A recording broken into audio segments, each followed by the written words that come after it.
नमस्कार, हरिओम. आपल्या साप्ताहिक भगवद्गीतेच्या वर्गामध्ये सगळ्यांचं स्वागत. आपला 4था अध्याय आणि 39वा श्लोक आपला चालू आहे. अर्धा झालाय, अर्धा व्हायचाय. तर प्रथम आपण प्रार्थना म्हणू आणि मग श्लोक म्हणून सुरुवात करू. नारायणं नमस्कृत्य नरं चैव नरोत्तमं देवीं सरस्वतीं व्यासं ततो जयमुदीरयेत् वसुदेवसुतं देवं कंसचाणूरमर्दनं देवकी परमानन्दं कृष्णं वन्दे जगद्गुरुं मूकं करोति वाचालं पङ्गुं लङ्घयते गिरिं यत्कृपातमहं वन्दे परमानन्दमाधवं. हरिः ओम्. हरिओम. 39वा श्लोक आणि त्याच्यावरचा गीताईचा श्लोक म्हणून सुरुवात करूया. श्रद्धावान् लभते ज्ञानं तत्परः संयतेन्द्रियः ज्ञानं लब्ध्वा परां शान्तिमचिरेणाधिगच्छति. श्रद्धेने मेळवी ज्ञान संयमी नित्य सावध ज्ञानाने शीघ्र तो पावे शांती शेवटची मग. इथे या श्लोकामध्ये 3 अंतरंग साधनांचा आपण विचार करतोय. श्रद्धा, साधनातली तत्परता आणि संयतेंद्रियता अशी 3 अंतरंग साधने आहेत. तर की तत्पर या शब्दापर्यंतच आपण विवेचन बघितलंय. तत्पर याचे 2 अर्थ आपण बघितले होते. एक तर साधनेतली तत्परता म्हणजे तळमळीने अतिशय काटेकोरपणे नियमितपणे साधन करण्यामध्ये जी दाखवलेलं जी सिन्सिरिटी असते ती, आणि दुसरा थोडासा वेगळी छटा आहे तत्परला. तत् म्हणजे ब्रह्मतत्व किंवा आत्मतत्व. तत्त्वम असी याच्यामध्ये जे तत् शब्दानी ब्रह्म किंवा आत्मतत्वाचा निर्देश केलेला असतो ते ज्याच्यासाठी पर आहे, म्हणजे ते ज्याला अत्यंत श्रेष्ठ वाटतं आहे, म्हणजे त्याचं प्राधान्यक्रम आयुष्यातलं सगळ्यात महत्वाची गोष्ट म्हणजे तत् म्हणजे आत्मतत्वाची तेवढी त्याला कदर आहे, म्हणजेच साधनेत तो तत्पर. त्याशिवाय तो साधनेत तत्पर होऊच शकणार नाही. हो की नाही? दोन्ही तत्पर शब्दाचे जे 2 अर्थ आहेत त्याचा एकमेकांशी अर्थ आहेच, असे ते एकदम टोटली वेगळे वेगळे नाहीये. की साधनेमध्ये एखाद्या गोष्टीची महत्व वाटल्याशिवाय ते मिळवण्यासाठी आपण तेवढे प्रयत्न पण करणार नाही. त्यामुळे तत्पर असल्याशिवाय साधनेत तत्परता दाखवणं शक्य नाही. आपल्याला साधनेत तत्परता हे जे तत्पर शब्द वापरलाय तो मतपर या अर्थाने आपण, म्हणजे मतपर हा शब्द आपण दुसऱ्या अध्यायात ऐकलेला आहे. 61वा श्लोक होता. तानी सर्वाणी संयम्य युक्त आसीत मतपरहा. तानी सर्वाणी संयम्य म्हणजे सर्वाणी तानी इंद्रियाणी संयम्य. आणि ती इंद्रिय कशी आहेत ते आधी 58, 59 आणि 60 या श्लोकांमध्ये दुसऱ्या अध्यायात सांगितलं होतं. यदा संहरते चायम कुर्मोंगानीव सर्वशः इंद्रियार्थेभ्यस्तस्य प्रज्ञा प्रतिष्ठिता. ते कासव जसं बाहेरून काही आलं की सगळे आपली अंग आत ओढून घेतो, तसं जो विषयांपासून आपली सगळी इंद्रिय आवरून ठेवतो तो स्थितप्रज्ञ आहे. मग दुसरा श्लोक. विषया विनिवर्तन्ते निराहारस्य देहिनः रसवर्जम रसोप्यस्य परम दृष्ट्वा निवर्तते. की नुसतंच तुम्ही इंद्रिय संयम केला म्हणजे इंद्रिय आवरून घेतली, पण तुमचा रस त्या त्या विषयांमध्ये तसाच आहे, तर त्याचा काही उपयोग नाही. म्हणजे फक्त इंद्रिय संयमन नाही, तर त्याच्या पाठीमागे जे मन आहे ते इंद्रियांच्या पाठीमागे, त्या मनाला सुद्धा आवरायचंय. आणि मग होतं यततो ह्यपि कौन्तेय पुरुषस्य विपश्चितः इंद्रियाणी प्रमाथीनी हरन्ति प्रसवं मनः. की खूप प्रयत्न करणाऱ्या माणसाच्या बाबतीत सुद्धा ती इंद्रिय एवढी दांडगी आहेत, इंद्रिये दांडगीची ती, असा शब्द विनोबा भावे यांनी वापरला होता. की कधी ते तुम्हाला पटकन खेचून घेऊन जातात, तुमचा कंट्रोल कधी तुमच्यावरचा सुटतो आणि तुम्ही त्या विषयांच्या आहारी जाता हे तुम्हाला कळतही नाही. आणि म्हणून तानी सर्वाणी संयम्य युक्त आसीत मत्परः वशे हि यस्येंद्रियाणि तस्य प्रज्ञा प्रतिष्ठिता. अशा प्रकारे इंद्रिय संयमनाला गीतेमध्ये खूपच महत्व दिलेल्याने ठिकठिकाणी त्याचा पुरस्कार करणारे श्लोक आपल्याला संपूर्ण भगवद्गीताभर विखुरलेले दिसतात. आणि आता साधनेतल्या तत्परतेसाठी इंद्रिय संयमाची आवश्यकता आहे हे आपण बघितलंच होतं. पण जेव्हा तुम्ही तत्पर असता, म्हणजे ते आत्मतत्व तुमच्यासाठी महत्वाचं असतं, तेव्हा तुम्हाला इंद्रिय संयम जमणं ही गोष्ट सोपी होते. कारण इंद्रियांच्या मागण्यांपेक्षा अधिक काहीतरी महत्वाचं तुमच्यासाठी होतं. ते तुम्हाला जास्त महत्वाचं वाटतं, तेव्हा आपोआप तुम्ही इंद्रियांच्याकडे थोडं दुर्लक्ष करू शकता, त्यांच्या डिमांड्सकडे. म्हणून आता पुढचं आपल्याला जे बघायचंय अंतरंग साधना, ती म्हणजे संयतेंद्रिय. मग इथे आपण आता बघितलंच की मनासहित सर्व इंद्रियांना संयमित ठेवावं लागतं, तेव्हाच योग प्राप्त होतो. आणि हे भगवद्गीता वारंवार सांगते. ते आत्मसंयम योग म्हणून प्रसिद्ध असलेल्या 6व्या अध्यायामध्ये पण 17व्या श्लोकामध्ये तो अगदी सुप्रसिद्ध श्लोक आहे. आणि आपण त्याचा आतापर्यंत बरेच वेळेला संदर्भ घेतलेलाच आहे. युक्ताहार विहारस्य युक्त चेष्टस्य कर्मसु युक्त स्वप्नावबोधस्य योगो भवति दुःखः.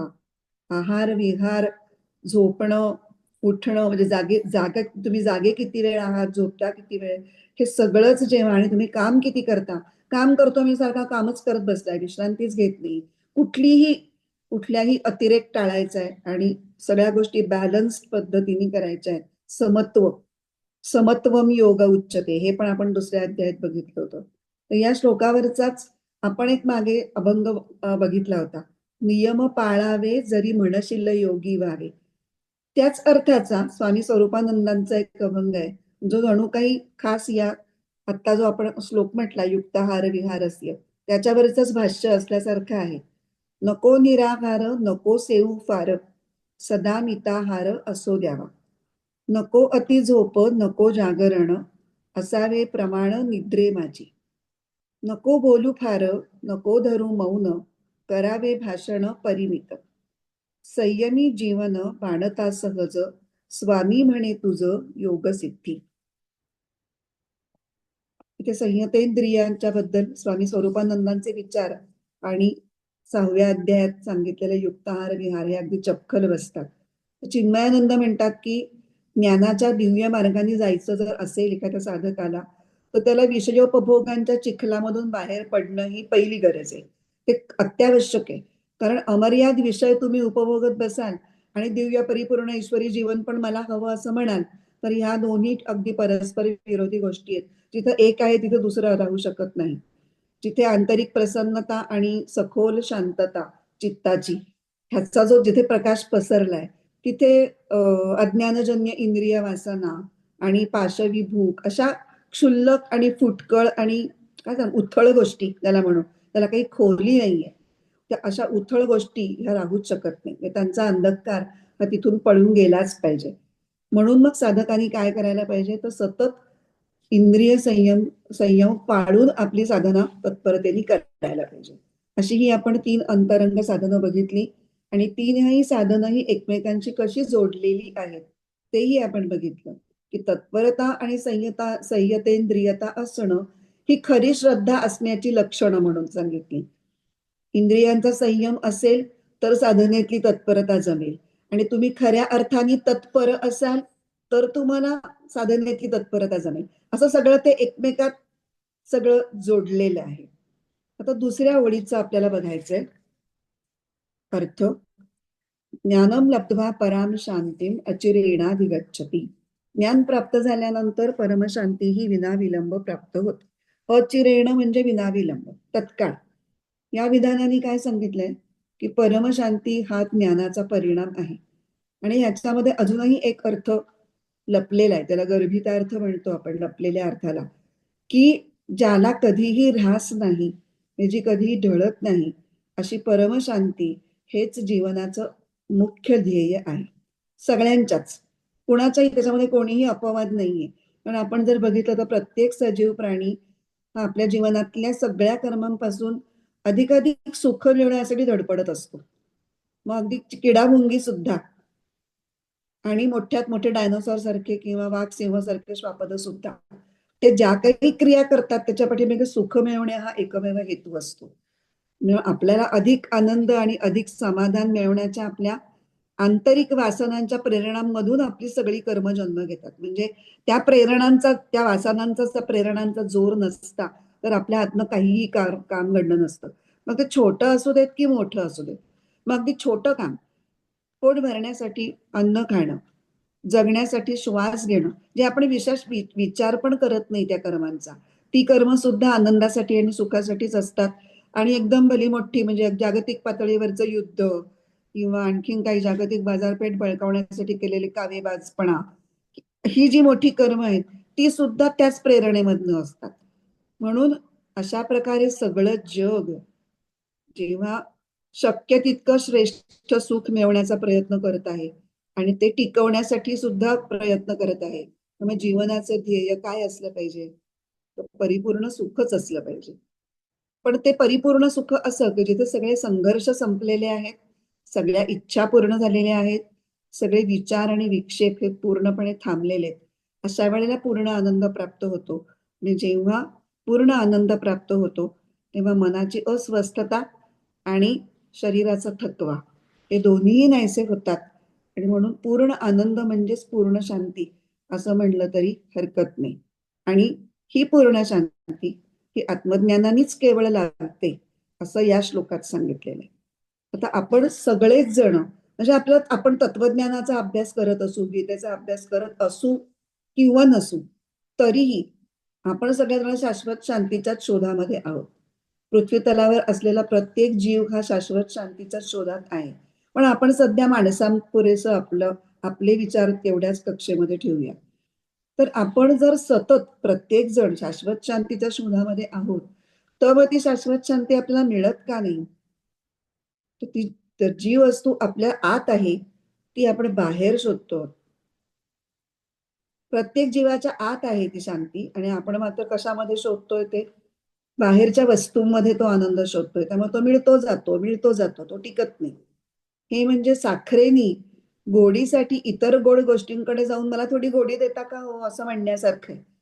गोडी साखरेकडे आहे, ते इतर लोक इतर मिठाया काय हिला गोडी देणार, तिच्यामुळेच त्यांच्यामध्ये गोडी निर्माण होते, पण हे तिलाच कळत नाही. तसंच आपलं आहे की परमशांती ही सर्व जीवांच्या ठिकाणी स्वतः सिद्धच आहे, पण मनुष्य त्याच्याकडे पाठ फिरवतो आणि सांसारिक वस्तूंमध्ये शांतीचा शोध घेत हिंडतो.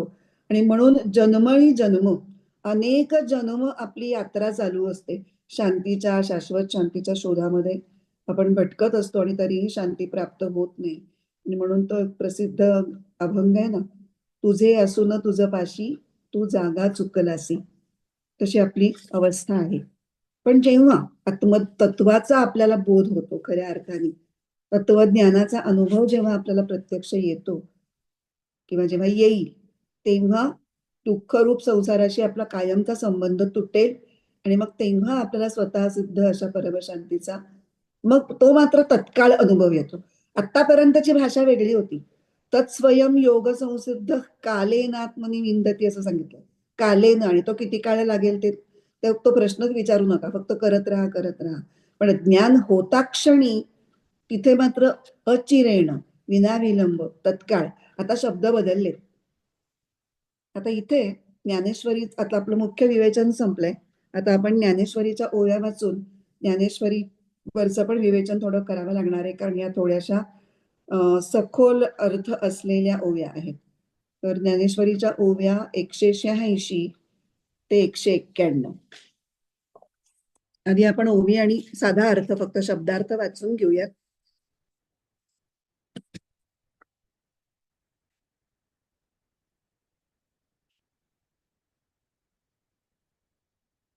तरी आत्मसुखाची या गोडिया, विटे जो का सकळ विषया, जयाच्या ठाई इंद्रिया मानू नाही.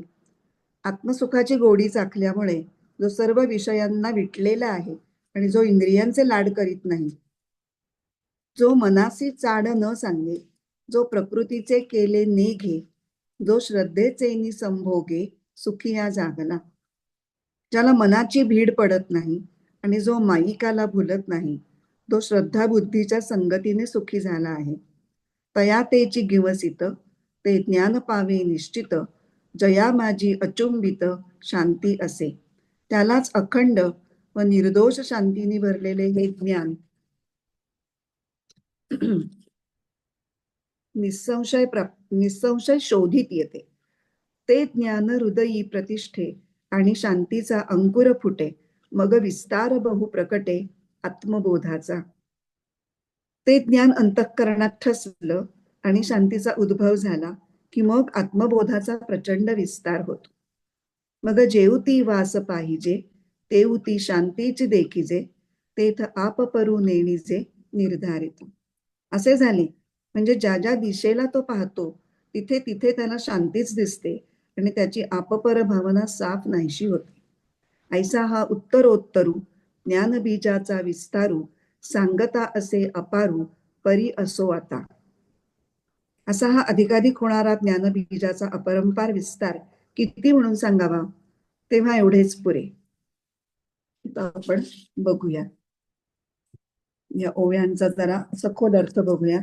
त्याच्यातल्या पहिल्या ज्या 2 ओव्या आहेत 186 आणि 187 ह्या ओव्या ह्या पहिल्या ओळीवरचं भाष्य आहे.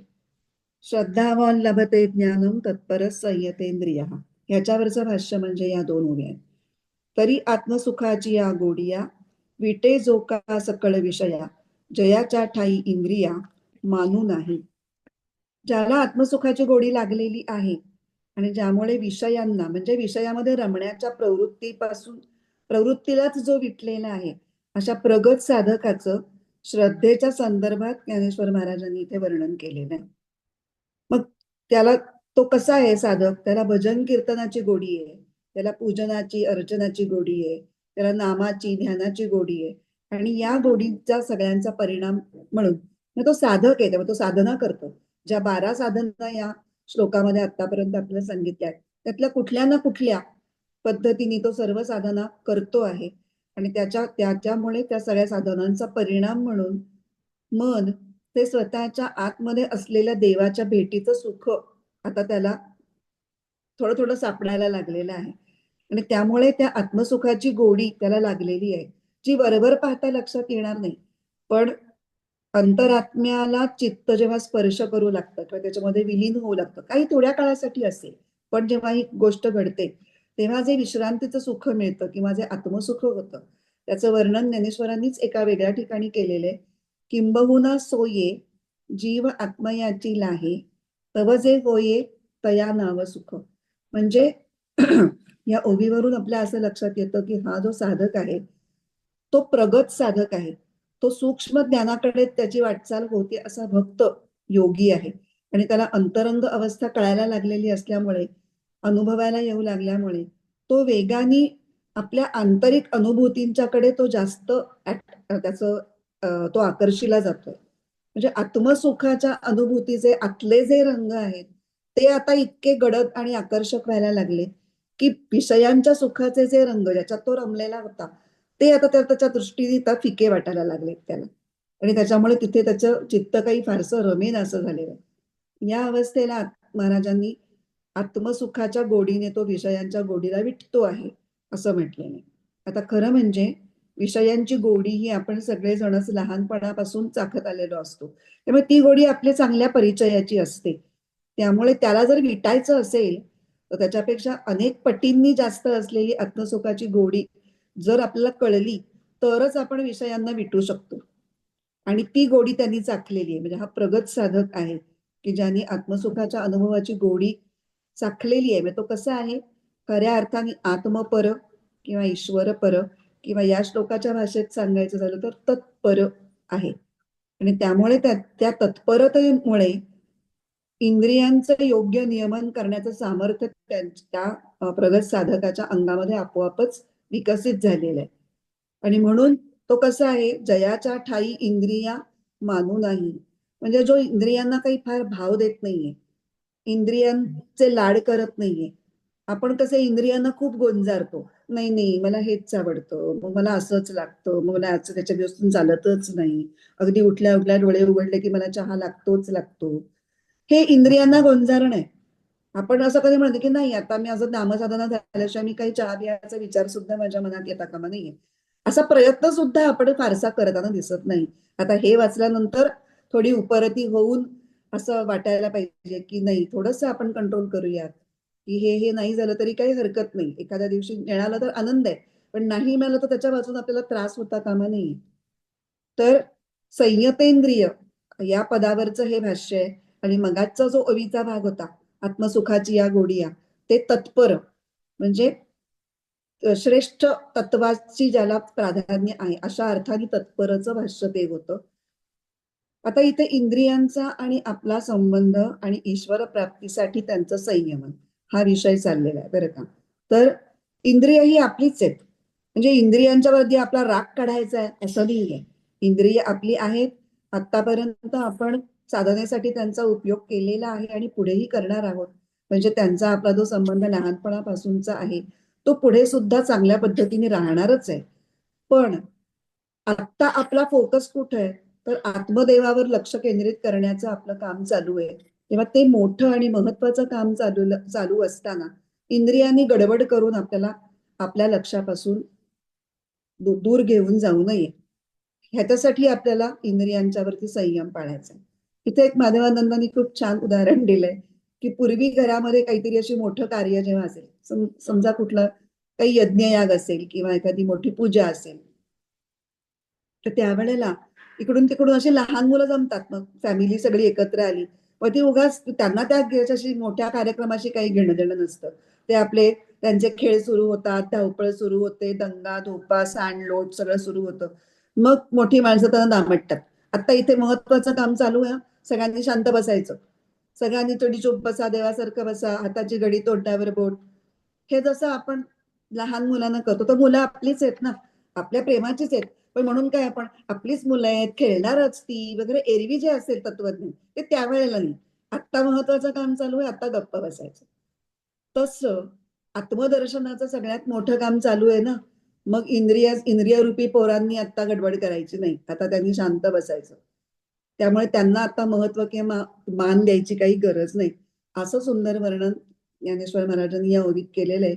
पण त्याच्यात जाता जाता एक असं सुचवलंय की ही इंद्रियरूपी पोरस कुणाचाही ऐकणार नाहीये. ज्याला आत्म्याची गोडी लागलेली आहे, असा तुमच्यात तो आंतरिक जर सामर्थ्य विकसित झालं असेल तरच ते तुमची पोरं ऐकणार आहेत. कुणाचंही म्हणजे आईनी वगैरे गोड बोलून सांगितलं तर ऐकत नाहीत.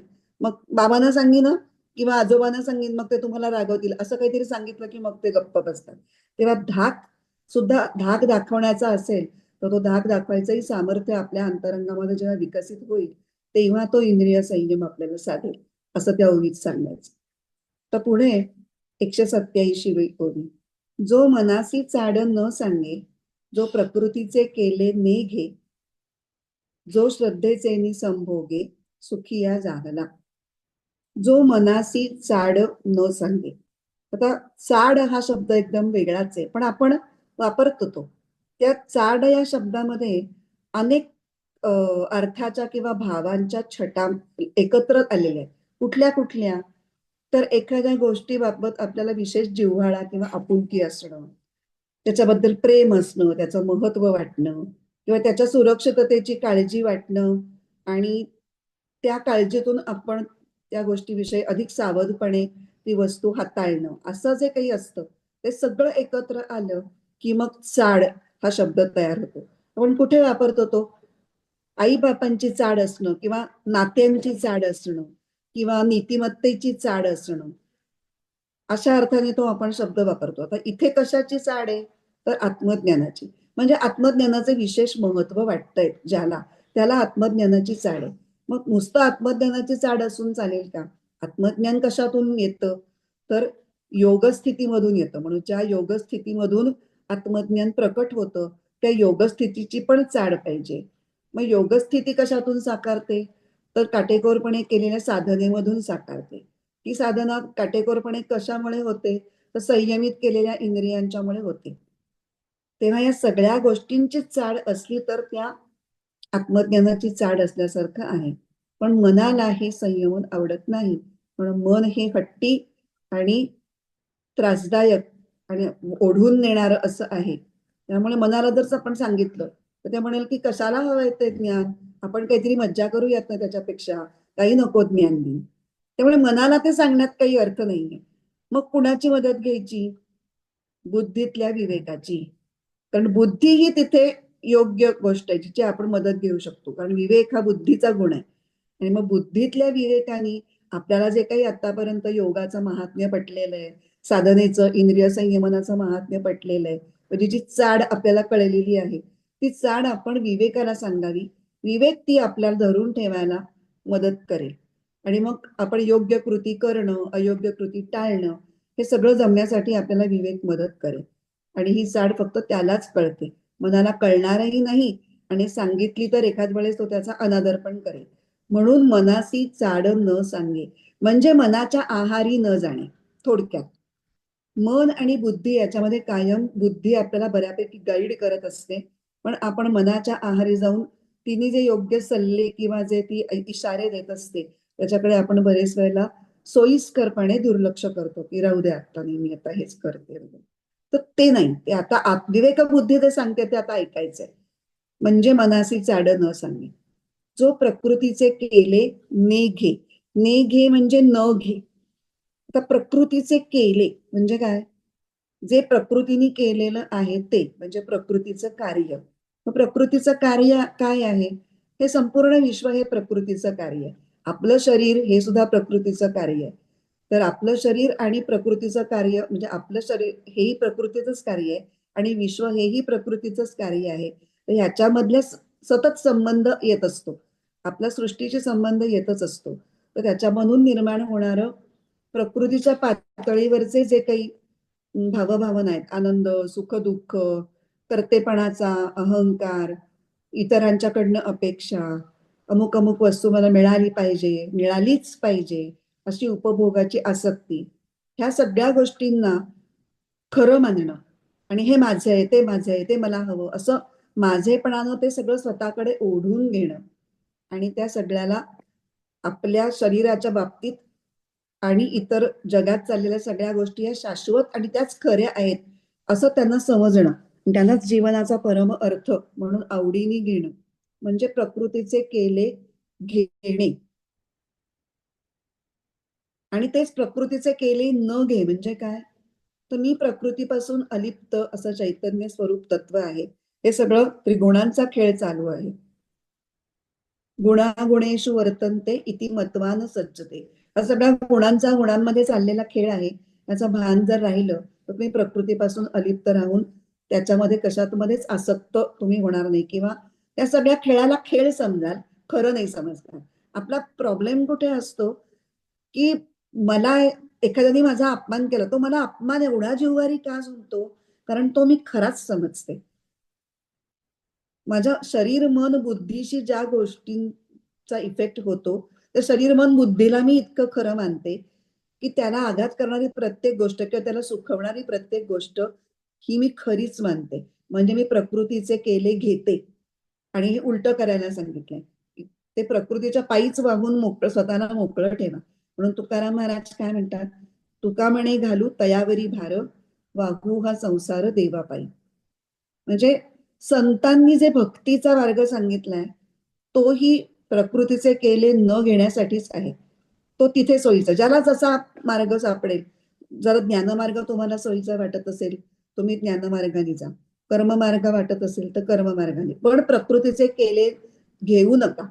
म्हणजे प्रकृतीच्या सगळ्या संसारातल्या प्रत्येक लहान मोठ्या घटनांमध्ये, वस्तूंमध्ये, परिस्थितींमध्ये, व्यक्तींमध्ये प्रमाणाबाहेर अडकू नका, हे सांगायचंय त्यांना इथे.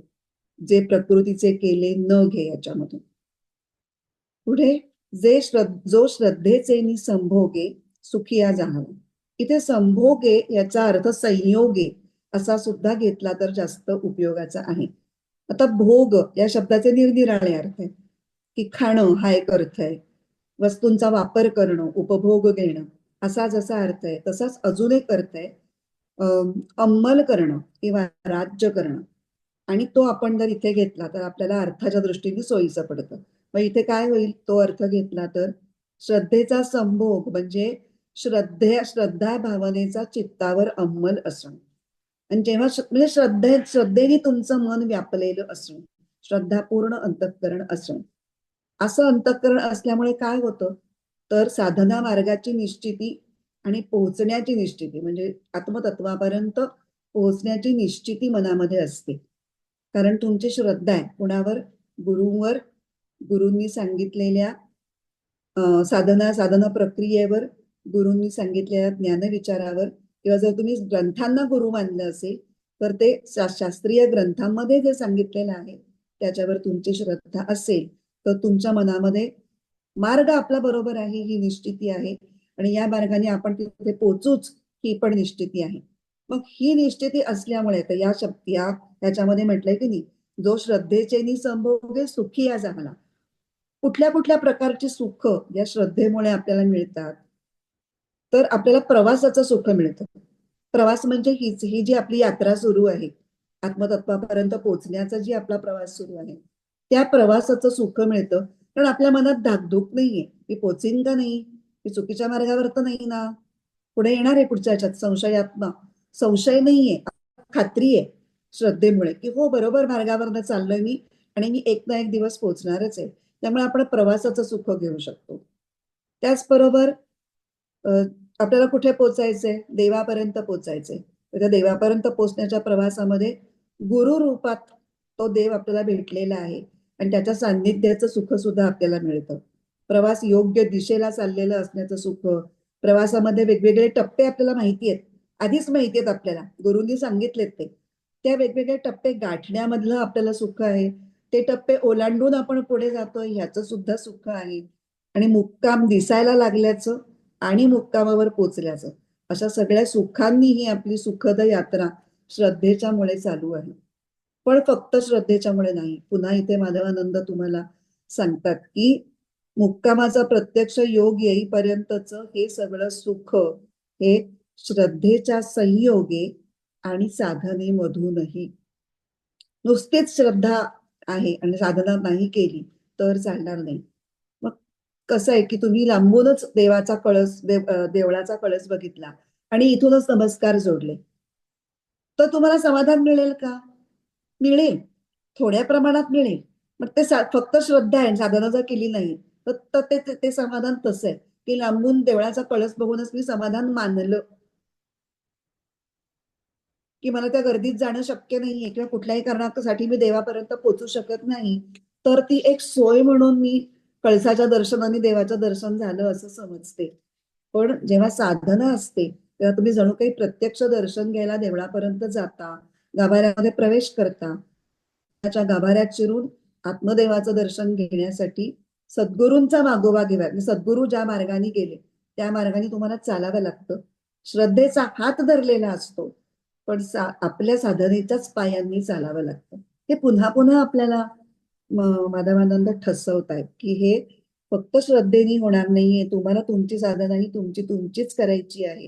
गुरु फक्त मार्ग दाखवू शकतो, असं असं जा, इकडे इकडे खाचखळगे आहेत ते टाळा हे सांगेल तो, पण ते टाळणं प्रत्यक्षात चालणं हे तुम्हालाच करायचंय.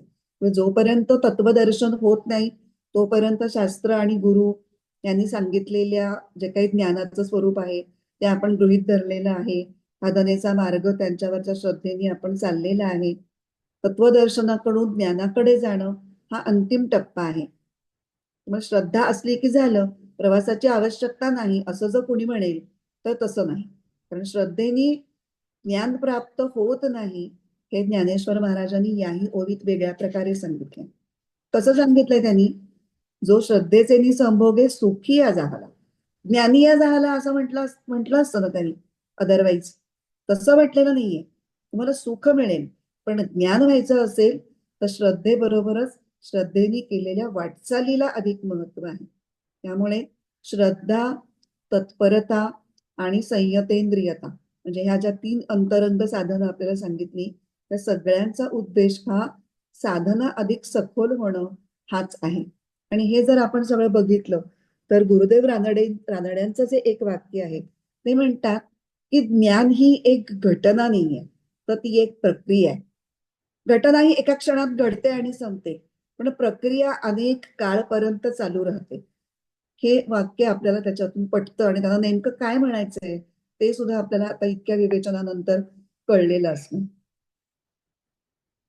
आता आपल्याला आमच्या ह्या 2 ओव्या होत्या 186 आणि 187. त्यांनी आपण पहिल्या ओळीवरचा अर्थ पहिल्या ओळीवरचं विवेचन बघितलं. आता दुसऱ्या ओळीवरचं भाष्य जे आहे ते ओळी क्रमांक 188 ते 191 मध्ये. आता या दुसऱ्या ओळीमध्ये काय सांगितलंय? ज्ञानम लब्ध्वा पराम शांतीम अचिरेणाधिगच्छति. ज्ञान प्राप्त झाल्यावर परमशांती विनाविलंब प्राप्त होते. म्हणजे ज्ञानाचा परिणाम म्हणून जी शांती मिळते ती कशी आहे? त्या शांतीच्या पोटामध्ये अजून काय काय लपलेलं आहे? आनंद, संतुष्टी, तृप्ती, समाधान, कृतार्थता, हे सगळे भाव त्या शांतीमध्ये सामावलेले असतात आणि म्हणून तिला परमशांती असं म्हटलेलं आहे. आणि ही तत्काळ प्राप्त होते. म्हणजे चित्तात ज्ञानाचा जसा जसा विकास होत जातो त्या विकासाबरोबर त्या त्या प्रमाणामध्ये शांतीचा सुद्धा आविर्भाव होतो. हे ज्ञानेश्वर महाराजांनी फार सुंदर रीतीने सांगितलेलं आहे. तया तेची गिवसिताची 88वी वाचते मी ओळी. तया तेची गिवसित ते ज्ञान पावे निश्चित, जया माझी अचुंबित शांती असे. आता इथे एक उदाहरण देतात माधवानंद ही ओवी स्पष्ट करण्यासाठी, की एखादा गिर्यारोहक आहे आणि तो गिर्यारोहक प्रचंड साहस आणि त्याची श्रद्धा आहे की मी पोचणारच त्या शिखरावर. श्रद्धा पण आहे, साहस पण आहे आणि भरपूर कष्टही त्यांनी घेतलेले आहेत. योग्य दिशेने कष्ट घेऊन पुरेशी उंची गाठल्यानंतर मग शिखरावरच्या वाऱ्याने त्या गिर्यारोहकाला येऊन त्याचा श्रमपरिहार करण्यासाठी त्याला तसं शोधत यावं किंवा शिखरानेच जणू काही त्याला उचलून घ्यावं, अशी कल्पना त्यांनी मांडलेली आहे इकडे. तसं ह्या अंतरंग साधनेनी वाट चालत चालत पुढे आलेल्या प्रगत झालेल्या साधकाला जणू काही ते ज्ञान स्वतः शोधत येतं. ते गिवसित म्हणजे शोधत येणं. गिवसित या शब्दाचा अर्थ शोध घेत येणं. आणि कोण? ते ज्ञान. ते ज्ञान कसं? जया माझी अचुंबित शांती असे. त्या ज्ञानातच शांती असते असं ते ज्ञान योगसंसिद्ध झालेल्या साधकाला जणू काही स्वतः शोधत येतं. आणि इथे काय म्हटलंय? अचिरेण, ज्ञान झाल्यावर शांती ही विनाविलंब म्हणजे तत्काळ प्राप्त होते. कारण का? की शांती ही ज्ञानामध्ये सामावलेलीच आहे. त्यामुळे ज्ञान प्राप्त झाल्यानंतर आधी ज्ञान होणार आणि मग थोड्या वेळाने शांती प्राप्त होणार, असा मध्ये काही टाइम डिले असण्याचा काही कारणच नाहीये. ज्ञान झालं की शांती. आता आपण आमरस खातोय, आमरसामध्ये माधुर्य इतकं ओतप्रोत भरलेलं आहे की आमरस खाल्ला की तत्क्षणी माधुर्याची आपल्याला कळणारच आहे, आनंद मिळणारच आहे. आता आमरस खाल्ला वाटीभर आणि मग अर्ध्या तासाने आपल्याला माधुर्याचा अनुभव आला, असं होणार आहे का? नाही. आमरस खातानाच आपल्याला माधुर्याचा अनुभव येणार आहे, तसं ज्ञान होतानाच शांतीचा अनुभव येणार आहे, असं त्यांना म्हणायचं. आणि आता इथे एक फार वेगळंच विशेषण शांतीसाठी वापरलंय, अचुंबित. ही शांती कशी आहे? अचुंबित म्हणजे ज्याला कशाचाही स्पर्श झालेला नाही.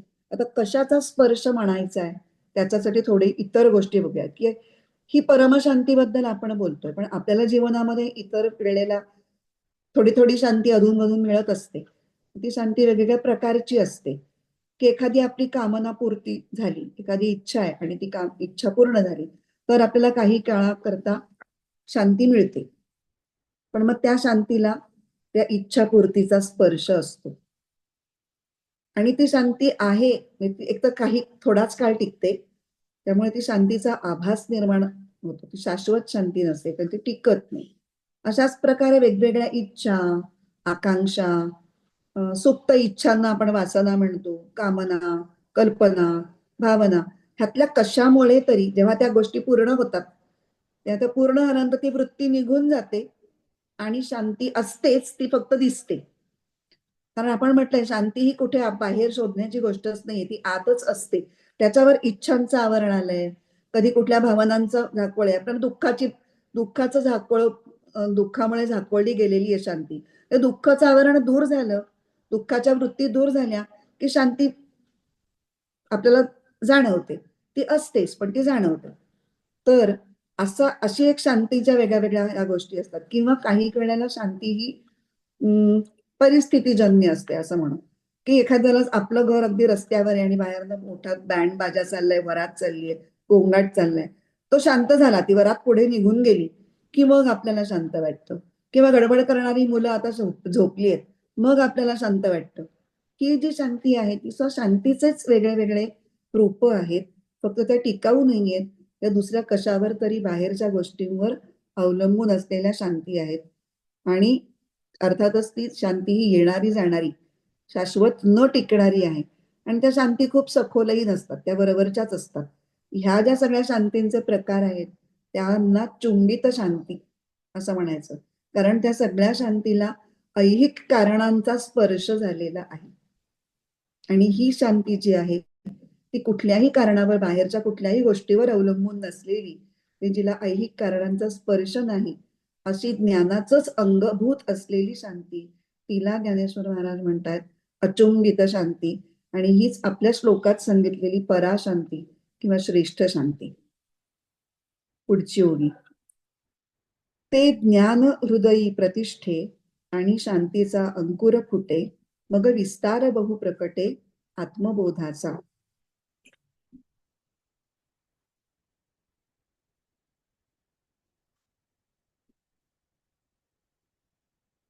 ते ज्ञान हृदयी प्रतिष्ठे म्हणजे जणू काही ते ज्ञान हृदयामध्ये म्हणजे अंतःकरणाच्या भूमीमध्ये एखाद्या बीजासारखं पडतंय, ज्ञानाचं बी पडतंय.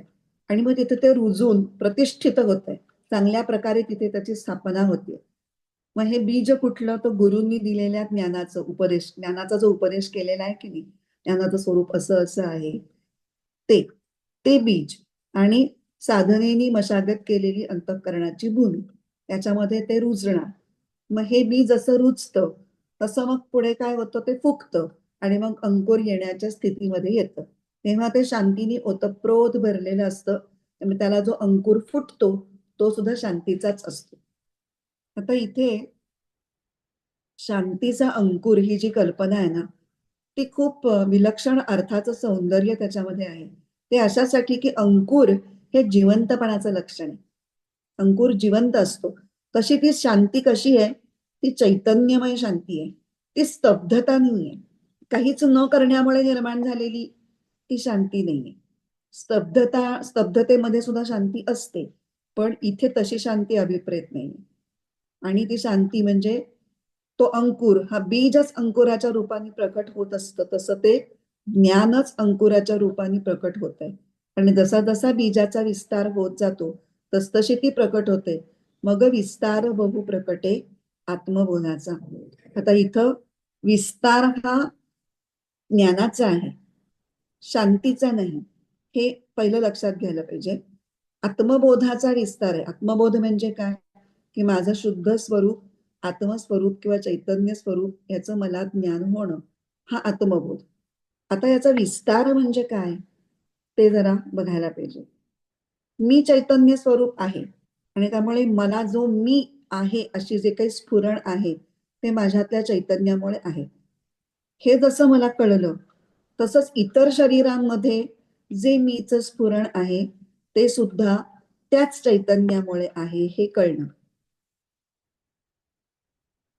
म्हणजे चैतन्याच्या पातळीवर माझं मी हे स्फुरण आणि इतरांचं मी हे स्फुरण हे सारखंच आहे. फक्त ते वेगवेगळ्या शरीरांशी, त्याच्यामध्ये असलेल्या वेगवेगळ्या अंतःकरणांशी आणि त्या अंतःकरणामध्ये असलेल्या वेगवेगळ्या संस्कारांशी तादात्म्य पावलेलं असतं. म्हणून ते फक्त निराळं भासतंय.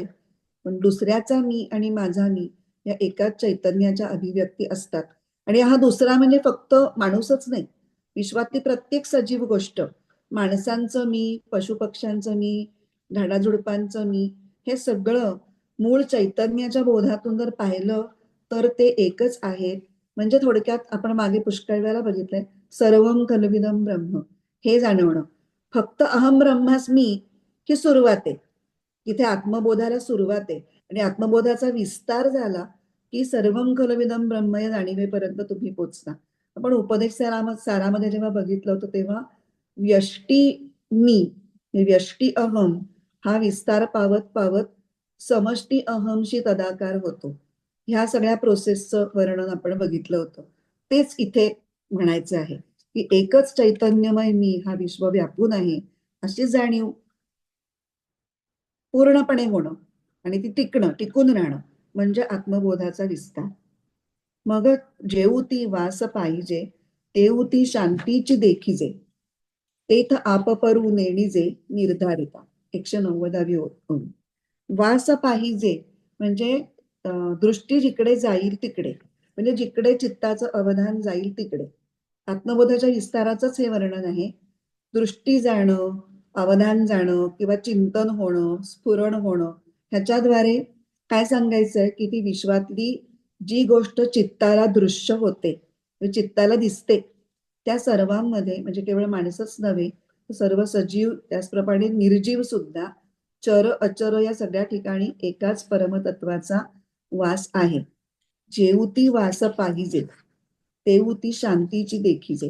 आता शांती आणि ज्ञान हे एकच मानलेले आहेत की नाही, म्हणून ते ज्ञान जसं विस्तारत जात आहे, म्हणून ज्ञानाच्या जागी शांती हा पर्यायी शब्द वापरलेला आहे इथे. म्हणजे हे ज्ञान म्हणायचंय त्यांना खरं म्हणजे. पण आता ज्ञान आणि शांती वेगळं म्हणण्याचं कारणच नाहीये, कारण शांती हे ज्ञानात सामावलेलीच आहे, म्हणून तिथे शांती हा शब्द वापरलाय. आणि एकदा हे भान आलं की आपपरू नेणी जे निर्धार येतात, तुम्ही ठरवलं की आपण आता भेद करूयात, हे माझं, हे दुसऱ्याचं, हे गाईचं, हे घोड्याचं, तरी सुद्धा तुम्ही ते करूच शकणार नाही. पण चैतन्याच्या पातळीवर तुम्हाला ते भान आता तुमच्यामध्ये स्थिर झालंय की सगळं चैतन्याच्या पातळीवर सगळे एकच आहोत. म्हणून मग मी ज्यातून स्फुरण पावतो ते चैतन्य आणि इतरत्र असलेलं चैतन्य, ह्याच्यामध्ये काहीही भेद नाही. माझं आणि दुसऱ्याचं असा भेदच मावळून जातो. आपण असं म्हणतो का की आता माझ्या नाकातून जी श्वास घेताना आत बाहेर हवा जातीये ती माझी हवा आहे, आणि तुझ्या नाकातून आत बाहेर करते तुझी हवा आहे. हे खूपच आपल्याला वेडगळपणाचं वाटेल. किंवा मी इथं बसले, हे इथलं माझ्या डोक्यावरचं आकाश माझं आहे, ते तुझं आहे. खरं म्हणजे आपण हा वेडगळपणा करतो, कारण आपलं घर हे जे माझं, आपलं घर म्हणजे काय आहे? आपल्या डोक्यावरचं आकाश. हे आकाश मी या घराच्या भिंतींनी परिसीमित केलं आणि हे माझं माझं मी म्हणायला लागले. आपण काही असं म्हणत नाही की हे विश्वाची माझं घर किंवा हे माझं घर सगळ्या विश्वाचंच आहे, हे काही आपण म्हणू शकणार नाही. अगदी डास सुद्धा आपल्याला आत यायला नको असतात, आपण जाळ्या लावून बंद करतो, तर बाकी विश्वाची तर गोष्टच जाऊ दे. पण तत्वतः पाहिलं तर हे परिपूर्ण विस्तार पावलेलं ज्ञान किंवा आत्मबोध म्हणजे सर्वाभूती परमेश्वरच आहे हे समजणं. आता इथे शेवटची जी ओवी आहे त्याच्यात ते म्हणतात की ऐसा हा उत्तरोत्तरू ज्ञानबीजाचा विस्तारू सांगता सांगता असे अपारू परी असो आता. तर ज्ञानप्राप्तीनंतर त्याचा विस्तार आणि परमशांती यांचं वेगवेगळ्या प्रकारे वर्णन करणं शक्य आहे, पण ते कितीही केलं तरी ते शेवटी शाब्दिक बुडबुडेचे. जोपर्यंत आपण त्याची अनुभूती घेत नाही, घेऊ शकत नाही, तोपर्यंत पानाच्या पानं वाचली काय, ऐकली काय, आपण तिथेच असणार आहोत. त्यामुळे ह्याच्याविषयी जास्त बोलण्यापेक्षा आपण त्या प्रयत्नाला लागावं की त्या परमशांतीचा आपल्याला अनुभव, म्हणून आता बास, याच्याविषयी बोलणं आता पुरे झालं. आता ज्ञान आणि शांती हे प्रकट कशाने होणार आहे, तर अंतरात्म्याच्या दर्शनाने. आणि मग हे अंतरात्म्याचं दर्शन कशामुळे होणार आहे, तर दर्शन हे चित्ताची पूर्ण तदाकार अवस्था प्राप्त झाल्यानंतर. आणि मग ती कशी होणार आहे, तर आपण साधनेत तत्पर असल्यानंतर आणि व्यवहारात संयतेंद्रिय असल्यानंतर. त्यामुळे ते सगळं करण्यासाठी आपण कामाला लागणं, एवढंच आपण करूयात. त्यामुळे सद्गुरु उपदेश, श्रद्धा, संयम आणि साधना हे सगळं ज्ञानप्राप्तीचं भांडवल तर आहे. त्याच्यातही ज्ञानोपदेश घेणं आणि ज्ञानप्राप्तीसाठी प्रयत्न करणं म्हणजे साधना साधना प्रक्रिया जी काही गुरूंनी सांगितली असेल किंवा शास्त्रांनी सांगितलेली असेल ती फॉलो करणं, त्याचं आचरण नित्य नेमानी करणं, हे पुन्हा श्रद्धेच्या मूळ मुद्दलावर येतं, जिथे जे या श्लोकाचा सांगण्याचा फोकस आहे, श्रद्धावान लभते ज्ञानम. आणि मग ज्याच्याकडे श्रद्धेचं भांडवल नाही त्यांचं काय होतं ते लागलीच पुढच्या श्लोकामध्ये सांगितलेले. आपल्याकडे वेळ फार नाहीये, पण आपण श्लोक वाचू, श्लोक आणि गीताईचा श्लोक वाचू आणि फक्त अन्वय आणि अर्थ वाचून थांबू आणि स्पष्टीकरण पुढच्या वेळेला घेऊया.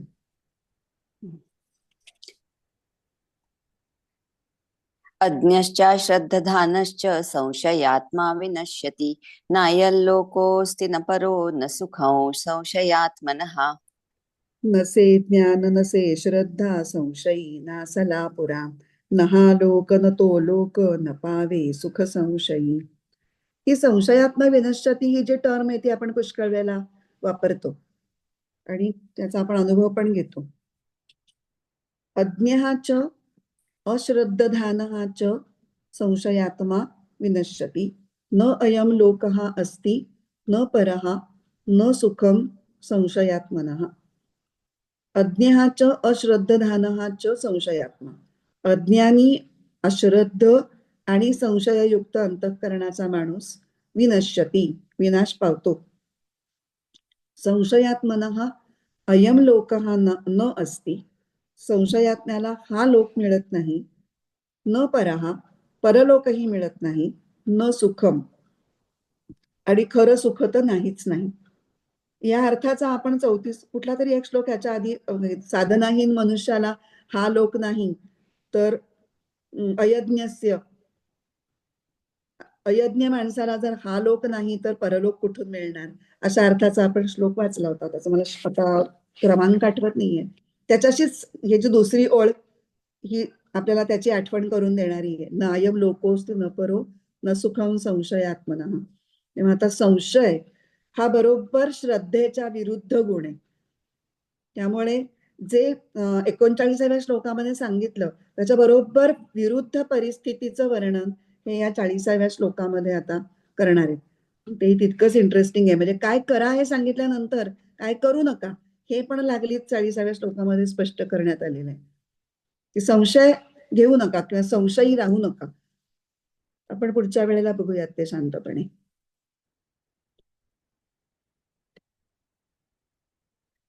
ओम पूर्णमद पूर्णमिदं पूर्णात् पूर्णमुदच्यते पूर्णस्य पूर्णमादाय पूर्णमेवावशिष्यते. ओम शांती शांती शांती. हरिः ओम. श्री गुरुभ्यो नमः. हरिः ओम.